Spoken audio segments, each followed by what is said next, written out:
Hey, what's going on, everybody? Welcome to another episode of the Bate Escape podcast.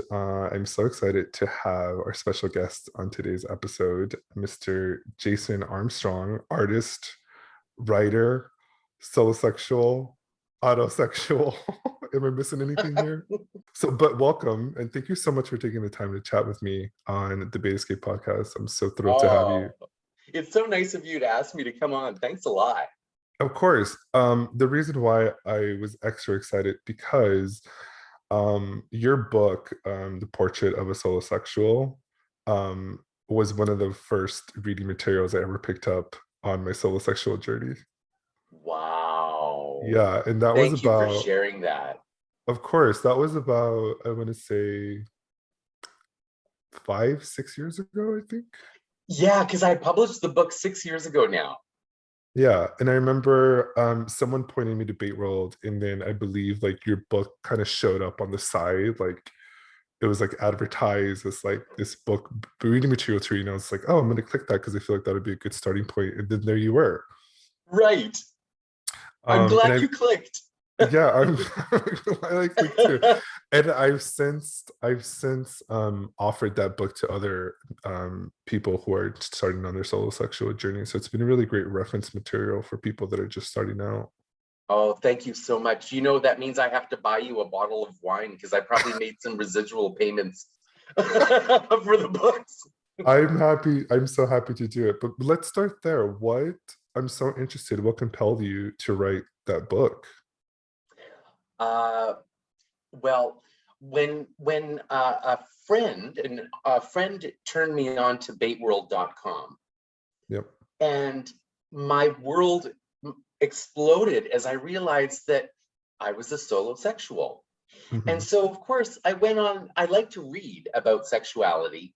And so I went on Amazon and I did a search for the word solosexual, and only two things came up. One I don't even remember because it was so abstract.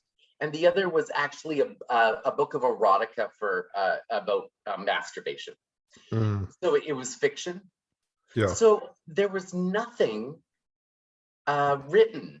And I thought, well, Toni Morrison, the Nobel-winning writer, Yeah. she's quoted as saying that if there's a book you want to read and it hasn't been written yet, you must write it yourself. So Wow. that was it. Yeah, that's pretty powerful stuff. Mhm. I remember again when I first started, I was looking for material myself. And at the time I was kind of like, oh, this all, it just really felt to me that everything was shrouded in secrecy. Like kind of like being a solosexual was a secret that nobody really wanted to talk about. It was almost as if no one wanted to discuss it. And there you were with this book being advertised on the side, like, hey, this is a portrait of exactly what a solosexual could be or is. And I was so fascinated by that idea. Oh, Um, thank you. yeah, we're so welcome. That's really Uh, sweet. but you've since written other books, and the most current book that I read was the Happy Hypersexual, Yep.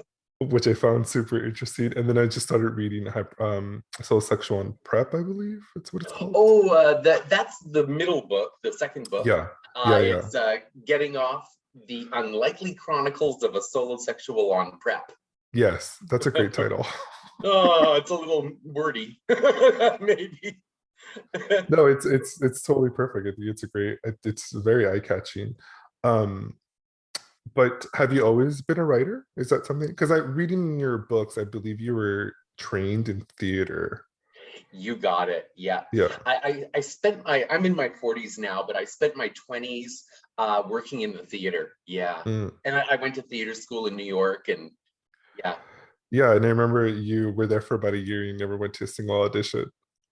Exactly, because I was seduced by jazz and men. And I love that. I love that story about you were just like, No. I'm gonna fuck it. I'm just gonna go to these like orgy parties and see what's gonna happen to me, Yeah. which is so great.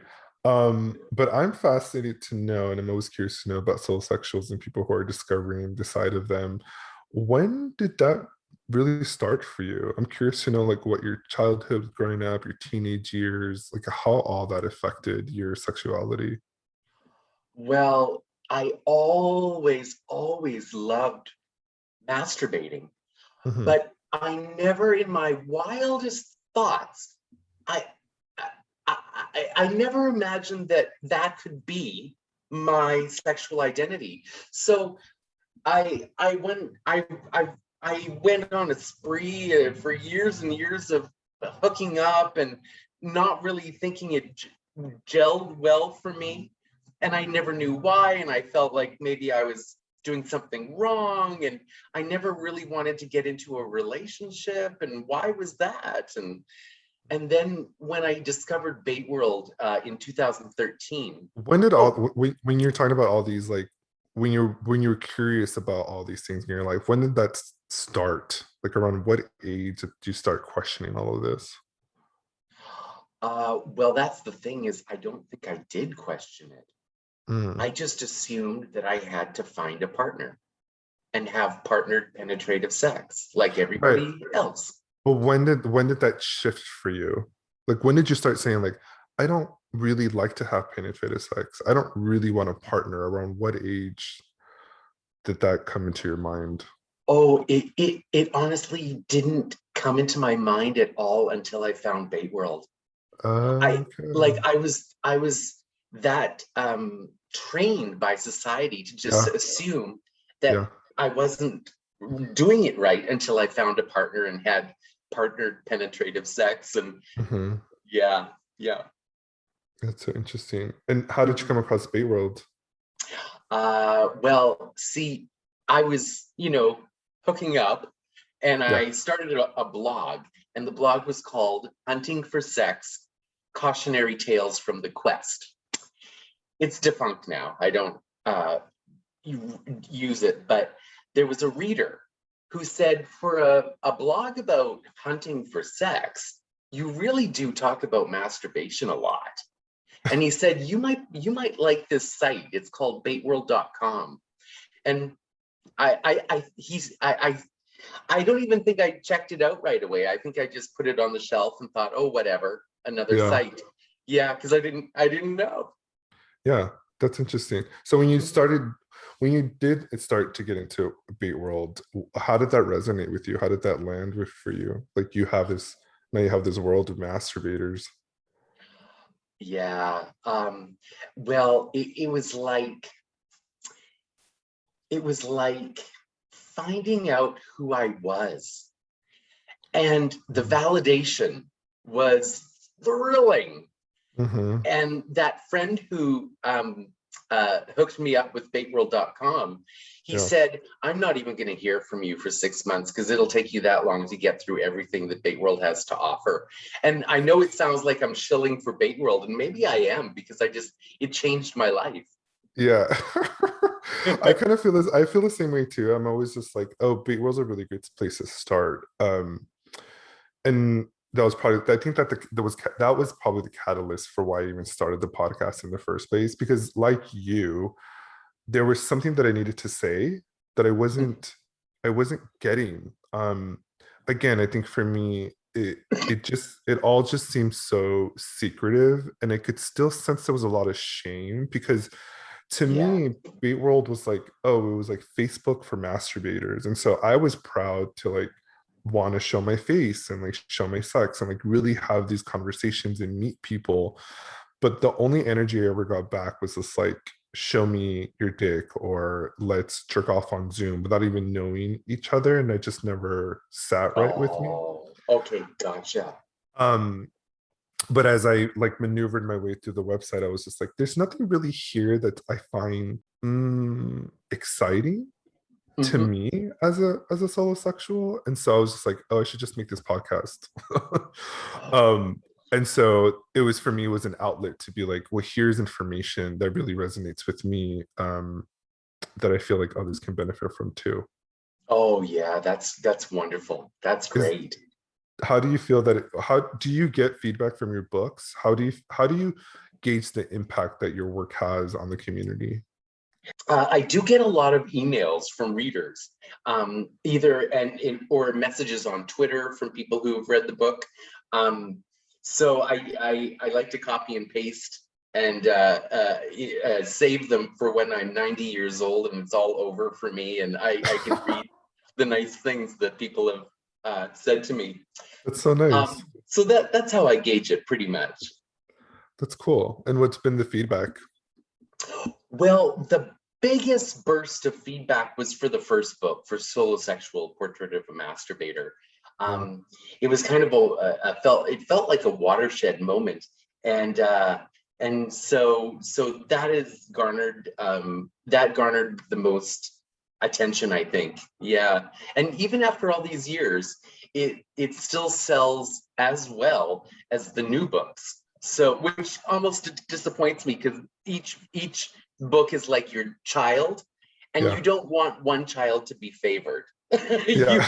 You want to, you want everyone to love all your children. No, I totally agree. And there's a very distinct style of writing that you have. Oh, I really, oh, no, it's good. oh, okay. Scared me for a second. Not at all. I just feel like there's a lot. I love how you question yourself in Oh, a way thank that you. asks the readers to question that of themselves too. It's Oh, often thank so you. like you'll find yourself in a situation and then you'll ask yourself, it's like, was it the right thing to do? How did this impact me? Well, what have I done have repercussions? And so it leaves the reader thinking, well, will it? I want to know. And so you kind of like have this world of like, well, what happened to him in that situation? Oh, It's nice. It makes me feel as if I'm in your head with you because you write it out, these thoughts. okay. Is that on purpose, or is that just a way that you feel like you write? Hmm. Well, you know what? I'm just tickled pink that you said all that. Like, when this podcast is over tonight, I'm just gonna do a little happy dance, because what I really wanted to do was write in a way that was accessible to people, Yeah. and that took them on a journey that hopefully wasn't me just navel gazing, but hopefully trying to find the universal in the personal. Yeah.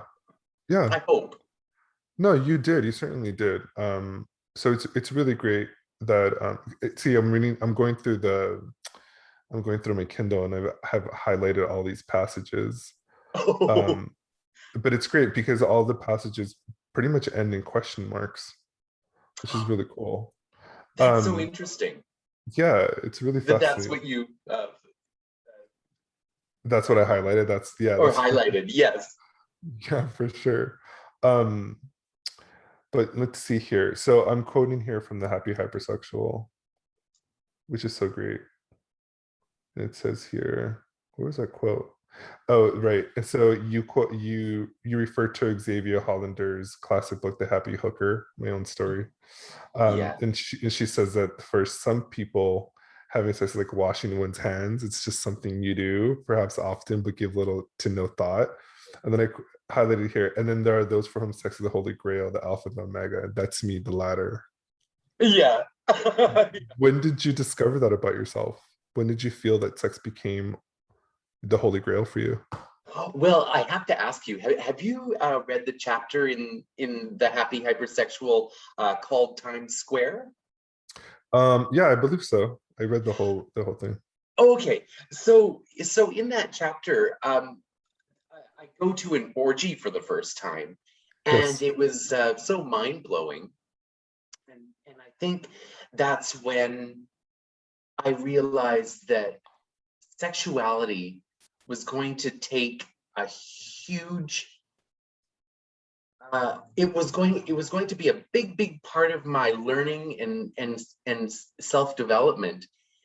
And yeah, I think that was the moment things sort of shifted, and I yeah, sorry, I sort of lost my, I was going to say something really profound and I lost it. That's all right. Maybe it'll come back to you. Yeah. But I see, I did that too. Like I feel like I had my own sexual adventures when I was like my early 20s. Like I often I put myself in situations in which I wanted to experiment because I too was questioning my sexual identity at a younger age. Like I feel like in my early 20s, I was kind of doing all the things that I thought I was supposed to do sexually, if that makes Mm-hmm. sense. Like just Yeah. based on like what friends told you or the porn I was watching or the bars, the clubs I was visiting, like just the Yeah. overarching conversation was just like, oh, as a gay man, you gotta go out there and fuck everything you can. Mm-hmm. And so to me it was kind of like, well, how can I do that? And so then I started cruising, right? And Mm, so right. like you, I started was like, oh, I should go to this orgy, I should do this thing. But when I look back on those sexcapades, I just never felt right for me somehow. Right. I It was as if, understand that very well. okay. It was almost Yeah. it wasn't just like, I don't know, like it, it wasn't comforting to me. It wasn't exciting. I was kind of like, this isn't for me. This is for the masses. But I just felt I was so um particular. I was gonna say peculiar, but I felt like that has a negative connotation. um that I was just like, I don't know what this other thing is, but like you, I've always really enjoyed masturbating. Hmm. And so I was kind of like, okay, let me just focus on this. And I think once I finally tapped into like what felt good for me, then I was comfortable deviating from like the most popular path of sex. Does that make sense? Oh, yes, absolutely. And I can't help wondering because, now that we have so many labels, whether it be solosexual, autosexual, pornosexual, I wonder if there's really a lot of people who deviate from what's expected of a person in our society, in our culture, sexually. Yeah. Hmm. Yeah. And I find that those people I resonate the most with. I feel like I don't know, like I just feel like as solosexuals we're kind of like the punks of sex. It's very punk rock to be, I feel. Solosexual because Oh, it's not the norm. It's like deviating the idea of like, well, I don't need to stick anything in you to have a really great time. I have it myself. I know. I really relate to that because in one of my books, I say something about how masturbation to me is rock and roll. Yes. I love this idea of you like drinking these whiskeys and like watching these porns. And I highlighted a part where there's this really great passage where you lay a mirror on the ground and you lay on top of this mirror. Yes. Tell me about that. That seems dangerous. Oh, I know. I know. Like, praise the Lord, it never broke. Yeah, Can you imagine?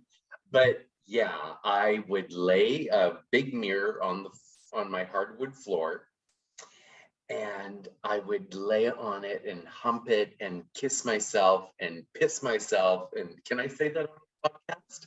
totally. Oh, good. Absolutely. Okay. Yeah, yeah. And that is the sort of autosexual side of me. Okay, I want to really talk to you about being autosexual because when I was at your book, I was like, this is really resonating with me. Oh, yeah.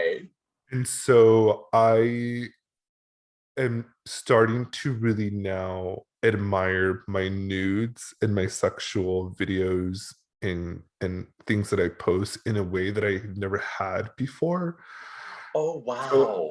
for you, was being autosexual, do you think it's something that you were innately born as and discovered later? Or was that something you discovered along in your solo sexual journey? Or, well, I'll let you answer that question because I have more questions about that. Well, you know what? Again, without ever having heard the term autosexual, which is essentially about being sexually turned on by your own image, Yeah. um, and maybe your own smells and your own, all that good stuff. Um, I've always been a mirror baiter, Hmm. watching myself bait in the mirror. What's kind of funny is the videos that I have of myself baiting on Bait World and other sites. I never watch those. Hmm. I I've It's the mirror. So is it every time you bait, you always have to have a mirror with you? Is that what's happening? Um, two mirrors. Two. Well, How, Yeah. how how are how are those set up? Are they just set up in front of you, or? There's one right directly in front of me, and there's one to my right there. Oh wow, that's so fascinating. Yeah. I know one guy who said that he had three, and he set it up so that he could see like endless images of himself. What do you think that does for us? Well, I think I think it's in my opinion, it's about loving yourself because I Hmm. don't profess to be a porn star gorgeous. I think I look like an average Joe. But when I'm dating, I feel really gorgeous. Yeah, as you should. Oh, yeah, everyone should. Yeah. Everyone should. And that's something I always try to communicate. I'm just like, love yourself enough to get off on yourself. And I've had a previous chat with another guest, and he was like, yeah, listen, every man is born with a dick, with nipples, a butthole, and your balls, essentially, in your hands. Like, you don't really need anyone else to give you any kind of sexual experience. You can essentially just give that to yourself. Right, And right. so yeah, The only, one question that comes to mind that I didn't even consider when I wrote the book yeah. is about, I remember reading an article about a straight man who only masturbated in the dark because he didn't want to see his cock. He wanted to think of vagina. Huh. Yeah. So I don't know. I don't know That's about that one. That's so interesting. So like the idea of like looking down at your cock, what made him not? It turned him off. He wanted to see in his mind's eye a woman. Huh. That's interesting. Yeah, yeah. Huh. Do you think you could be a solosexual and not be attracted to your own cock? Oh my goodness. I think I have to write another book. These are good questions. I don't know. I'm not exactly sure. I'd have to really think about that. Yeah, I just thought of that question myself, and I was like, God, that's something I really have to noodle on because I just Hmm. feel like I mean, for me personally, like I'm at a point now where I've gotten so deep in my bait. And I was just talking to a friend, the friend that lives in Toronto. No. um we were talking about being autosexuals, and we came out to each other as on the autosexual spectrum. When was Uh, this? this is just like, maybe it was even this morning or a couple of days ago. I feel like Oh it my might have been like, goodness. yeah, it's very recent. And the reason why it resonated with so much because of your book. It was Oh, actually one of the first times I'd ever kind of read the term, and I thought, God, I feel like that's me because in the past couple of months, the only thing that's really getting me off are my own videos. no kidding. Wow. Yeah. So interesting. I'm just floored. But I think it's a work in progress because I want to get to the point where you are. Like, I do have full length mirrors. I'm looking at both of them now. But I don't often use them in my beat, and that's because I deal with my own body dysmorphia. It's things that I need to work out in my own trauma. But I do beta for the remember, and I have done that as a practice of self-loving my body. It's just like integrating or embedding the image of my own appearance as being sexual. Right, Yeah, right. which was a process for me. Was it a process for you too, or did you always be like, were you always like, I love myself, this I'm hot? No, because um, even when I'm dating, I have my moments where I look in the mirror and I go, "Oh, Jason, that's not good. You got to get back to the gym more often," or stuff, stupid stuff like that. Sure, we So all have those. Yeah, we all have that. yeah, it would be hyperbole to say that I'm always turned on by myself, but but because for me masturbation is so much about self-love and joy, Mhm. um, it's usually a good experience in the mirror, usually. Yeah. Yeah. Yeah, definitely. I mean, as it should be. I feel like, listen, if you got the mirror out and you're turning yourself on, like even if you don't, even if you wear something that hides pieces of your body that you don't want to see, at least you're just looking at yourself. Like the image that's reflected back to you is still present. Does that make sense? I think that makes perfect sense. Absolutely. Like you're still noticing yourself as like this solo sexual being in front of you. That's right. That's right. And like you said, so much of this is secretive and still in the closet. And Mhm. I think by talking about it, we give it some validation. And so I'm so glad we're having this podcast. This is wonderful. What a wonderful podcast. I'm having a blast. Oh, thank you. Yeah. Thanks, I appreciate it. And I think that's part of the, again, that's part of the reason why I wanted to showcase it in a way. Because to me, also, to like, I don't know, for some reason, when I had this idea of like soul sexuals as being like these like underground kind of seedy beings, and I was just like, wait, that doesn't resonate at all with me. Like I'm a fully realized human. Yeah. I have a full-time job. I love art. I read books. I cook dinner. Like I'm into all this stuff. So like I was just like, to me, being solosexual is really a celebration of your own sexuality. It doesn't have to Oh, be this yeah. hidden underground things that we do in the dark. Does that Right. make A sense? freak in the basement or something, like, Yes, right? Can I tell exactly. you something kind of funny? Yes. When I was writing the first book, I showed a chapter to somebody, and you know what they said to me? They said, "You shouldn't really use such big words because these are masturbators." And I thought, what the hell does that mean? That's so bizarre. The masturbators that are we dim-witted? Because we come too much or something? Yeah, are we not capable of understanding a big word? That's bizarre. Right. That is so odd. Well, I'm glad you didn't do that. No, I like words. I like playing with words. I like words. Yes, I can see that as in this conversation. You speak quite elegantly about masturbation, and Oh, when thank you. yeah, you're welcome.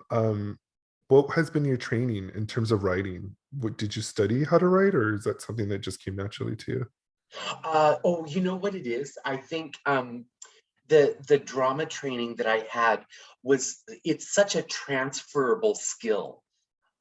Because even though my books are memoir, I still have to Mhm. think about character development, the character being me. And it's the truth, but I still have to make it interesting. I have to make it logical. There has to be a narrative arc, all those things to make it work.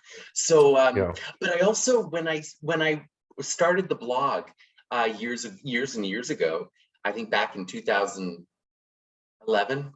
I read a lot of books about writing memoir in Mm, particular. okay, so that was helpful. Mhm. Very, yeah. Um, I want to get back to the autosexual thing. So I was talking to a Mhm. friend, and I was kind of coming out to him and saying, I was like, I think I'm on the autosexual spectrum. And Mhm. he was like, well, isn't that the same as solosexual? And I thought, well, I don't know. Is it one of the same, or are they different? Because I feel like as a solosexual, again, you're in love with your sex, so you're in love with the image. That's why I asked you the question, can you be a solosexual and not be attracted to your cock? Because I feel like Uh-huh. that's kind of like that's our that's the holy grail, right? That's in between your legs. Oh yeah. And so if you're in love with that, then you have to be on this autosexual spectrum. Or is it more in depth to be autosexual? I think that all autosexuals are probably solosexuals, but not all solosexuals are autosexuals. They might be a pornosexual where their focus is on porn only. And in the chapter on autosexuality, I did a poll on Bate World. Are you an autosexual? And there was one one guy, and I quoted him in the book, and he said, years and years, I was attracted to myself, but around age 40, I lost my attraction to myself, but we're still friends. So I thought that was cute. No, that's really great. Um, yeah, I mean, yeah, that's really great way to think of it. I mean, the reason why it's so funny because I had an artist commission a rendering of my cock, and Oh yeah. I just recently printed that out, and it's hanging in my bathroom. So every time I take a piss, I look at this image of my cock, and I fucking love it.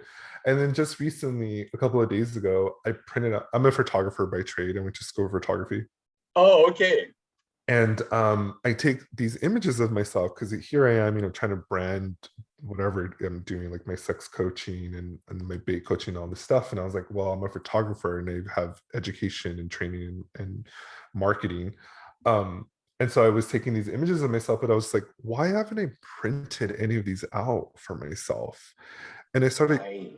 really kind of assessing, like, what is it about myself that I don't feel valuable enough to keep images of myself around the home? Like I had so much shame about it. What do you do when your mother comes over? She does it. Oh, okay. And my mother lives in another city, so that's kind of helpful. I but guess but because I'm but liking this idea. but even I just felt like even then, even if these images exist, like I wouldn't be ashamed of them. Like that, I think that's another turning point for me in my solosexual journey, in Oh, which yeah. I'm trying to de-shame now my autosexuality, and like and say to myself primarily, because this is my home, my space, this is my masturbatorium, right? Yes, I'm in mine. Yes, exactly. And to think to myself, well, if I love myself this much, then I should have pictures of myself everywhere because that's how I get turned on. So Oh, it's wow. so it's been a really interesting transition in my mind into believing that I'm worthy enough of having these sexy images of myself displayed, because people do it all the time. They do it with their dogs, they do it with their family, they do it with their Yeah, husbands, love it, whatever. And I was like, well, I'm gonna do it of me. right. I love that idea. And so I made like magnets. Now they're on my fridge. And it's like me hanging out, and I have this image here. So like that's where I'm kind of at in my autosexual journey. Wow, I think that's a great idea. I had never thought of doing something like that, but now I get you got my wheels turning. Yeah, I think everyone should take really sexy nudes of themselves and like Mhm. print them out and display them as art. Right, right. It'd be really exciting for people to see what that would do for them. Wow. Um, but transitioning here, I'm quoting you another. I have this book, that again, the Happy Hypersexual by Jason Armstrong. Oh, thank you. It's a wonderful it's a wonderful book. And you know what we're gonna do really quickly? We're gonna take a quick break for a really short sponsor, and when we come back, I'm gonna ask you about this really curious line I highlighted here. Okay. Okay, cool. We'll be right back, y'all. And we're back. All right. Thanks so much for listening to that. So here I have this quote here, and it says, am I a priest of the bait or am I a demon? That was so fascinating to me because I feel like I think you were fascinated by men who identified probably as masturbation and porn addicts. But he said Yeah. he encountered enough men from masturbating to porn had become a problem who couldn't find a way to balance it with, quote, normal life. Do you feel as Mm. solosexuals, it could be a tricky road to being addicted to the bait? It could be. It could be. I think anything in life could be overdone. Sure. We might eat too much, smoke too much, drink too much, and maybe bait too much. But on the other hand, I also caution people to think, um, uh, um, is my sex life, whatever it is, um, do I feel concerned about my sex life because of what society thinks or because of what I actually think? And I'm going to be the I can't say this word, determiner of whether I think I'm overdoing it, Mm. rather than let society tell me, or a therapist tell me, or a priest tell me. You know what I mean? Yeah, that no, that's I think that's fair enough, but I'm curious to know like how do you gauge it? I feel like it's so individualistic. Yeah, it is. Because remember that funny quote, a slut is anybody who has sex more than you. Yes. Right. So I think everyone has a different level of libido. And No, that's yeah, true. I like the word slut. I love it. I feel I'm like, yeah. I'm a bait slut. I am my cock slut. Yeah, I am a cock slut too. I just I've been having, so the reason why I asked that question and highlighted too is because you use the word priest, which references, which anytime I hear that word, it conjures up religion in my mind. Did you ever have any kind of curious to know, were you raised religious? I was, Okay. and it was horrible in the sense that it's not that my parents really, shoved it down my throat, but as a young child, I knew that I was different. I knew that I Mm, was gay, and the idea of burning in hell. Oh boy. So instead of seeing religion as a panacea, for me it was just terror. For years and years, mm, it was terror. And the only thing that stopped me from being afraid, and what helped me leave going from stop going to church, was falling in love in high school. And the feeling was so pure, so golden, so glorious. I knew it wasn't bad in God's eyes, whoever God mm. is. Yeah, that's a Mhm. beautiful story. Oh, thank you. I too did have like I had a really hard time growing up in a religious household. It brought up a lot of different trauma. But Right. the reason why I asked that is because I was talking to a friend recently, and I was just like, another part of my journey now is really turning to masturbation as a religion. Oh, I love that. Yeah. And when I first started on this solosexual journey, I was always so cautious of men who use terms like hail cock or worship cock or God is cock, because I was still so entrapped with the idea of this religion that I was raised in. Yes. Yeah. Um, and so it's funny, I'll pull up the questions now, but some of the questions that I was asking my Bate brother, um, that I was conflicted about was just like, I don't know how to shift. I don't know how to, what will that say of me when I shift over to a brand new religion, when this God that I was taught to worship is no longer my savior? What Hmm. does that then say about who I am? Does that make God angry that we are worshiping something other than who he is? That's And my right. Yeah, and idolatry, essentially, yeah, essentially, exactly. right? And my friend was just like, I believe you're going through a shame spiral. Right, And I was like, right. I probably am. It's funny. I think um, I I think when I'm worshiping my cock, that I'm Mhm. worshiping the universe, because I kind of feel like the universe is in my cock. I really resonate with that too. And so I was just kind of talking to him, and I was like, I don't think I'm going to a shame spiral. I think what I'm trying to do is kind of crawl out of this shame like ditch, Yeah. essentially, because I'll be honest, and I just tweeted last night. It was a single tweet, and the tweet was masturbation raised me. And I really feel that it really did in so many ways. Not only did it raise me, I really truly feel like masturbation saved my life. Yeah, yeah, I know what you mean. I really do. I really understand. That's so profound. Uh, when you say masturbation raised you, you Mm. mean raised your spirit?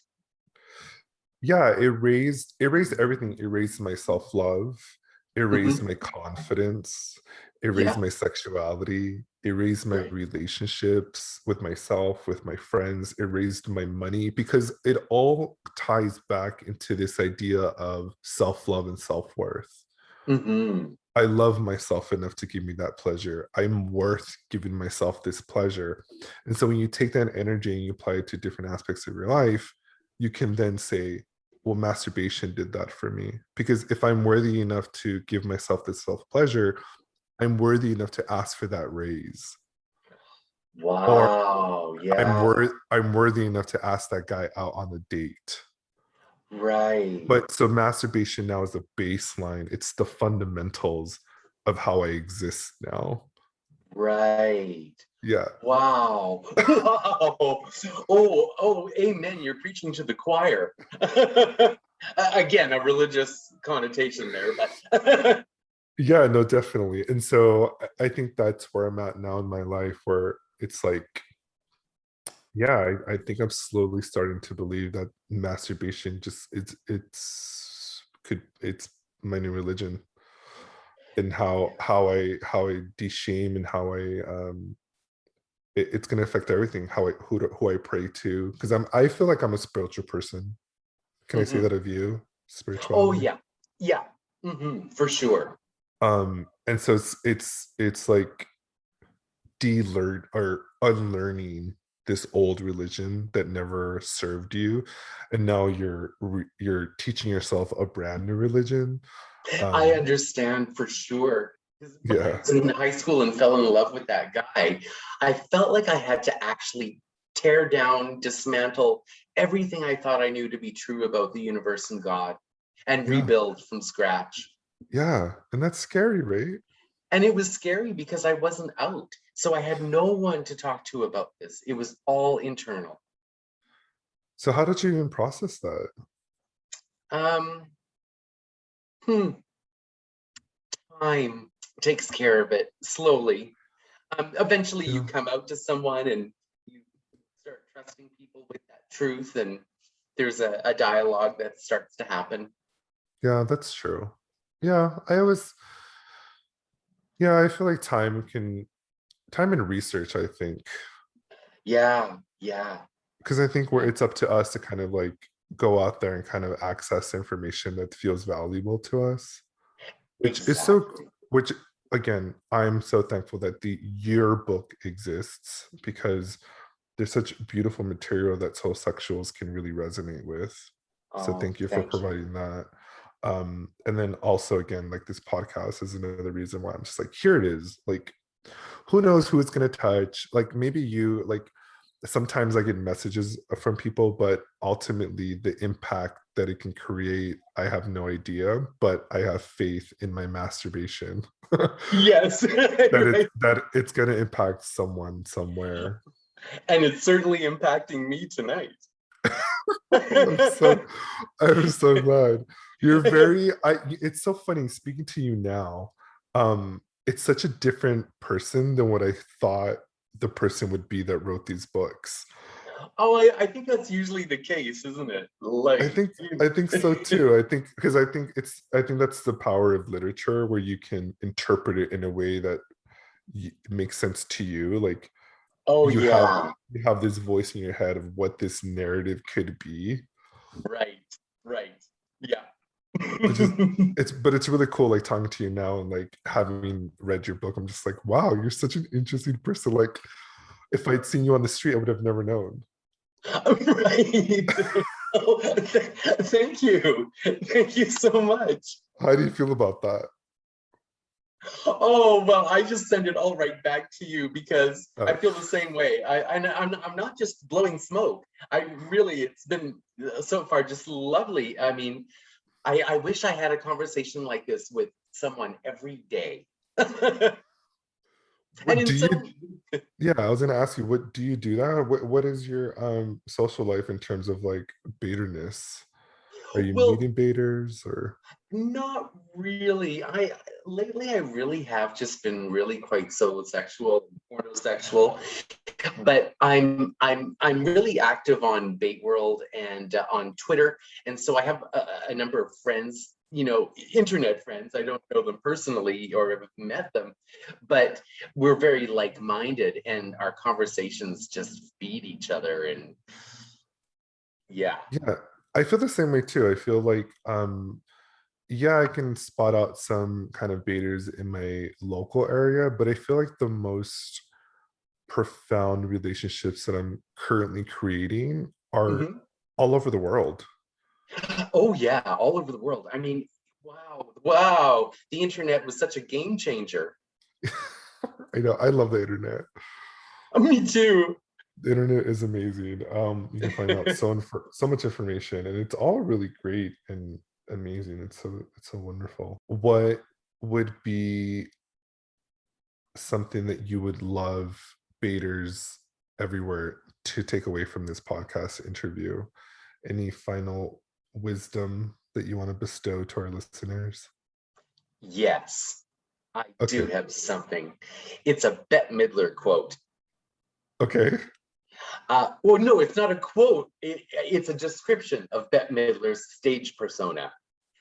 Her stage persona is raunchy, lewd, vulgar, but full of joy. And I think that's what baiting is for me. And maybe baiting can be like that for others as well. I like it. I love it so much. Well, I have to say it was such a pleasure to talk to you. Thank you. I want everyone to go and follow Jason. You can follow him on Twitter, and his handle is Wild Horse 1001. Yes. Why Wild Horse? Oh, you know what? It's such a non-story. My sister is part native, and her native we had different dads, so I ended up half German, she's half native. Yeah. But her native name is Wild Horse. And she Hmm. got into online dating when it first started. She's older than me. And she said, "Oh, you got to get on online dating." And I said, "What would I name myself?" And she said, "Well, you got to think of something." And I couldn't. So I just borrowed hers and added some numbers after it. That Yeah. works. She was looking for straight men. I was looking for gay men. So I didn't think they would ever cross paths. I love it. It sounds great. And then also too, you're on baitworld.com under Wild Horse 100. Yes. Great. And then people can pick up your books where and what are those books called? All right. So the first book is Solosexual Portrait of a Masturbator. Second book is Getting Off, The Unlikely Chronicles of a Solosexual on Prep. And the last book, The Happy Hypersexual, and they're on Amazon. Yeah, they're amazing books. Go get them. I have them on my Kindle. They're amazing. Thank you so much again for this interview. I had such a pleasure talking to you. I had a blast. Thanks a lot. Thanks a lot for having me. Of course, you're welcome. Everyone, you all can follow me on my socials, Beastly Bader. You know where to look. Again, thanks everyone for taking a listen to this podcast. I've enjoyed speaking to Jason today so very much, and I will see you. Hey, sexy. Thank you so much for listening to this week's episode of the Bate Escape. As a friendly reminder, I am a current sex coach in training in the Somatica method. If you're interested in my coaching services, send me a message at beastlybader@gmail.com.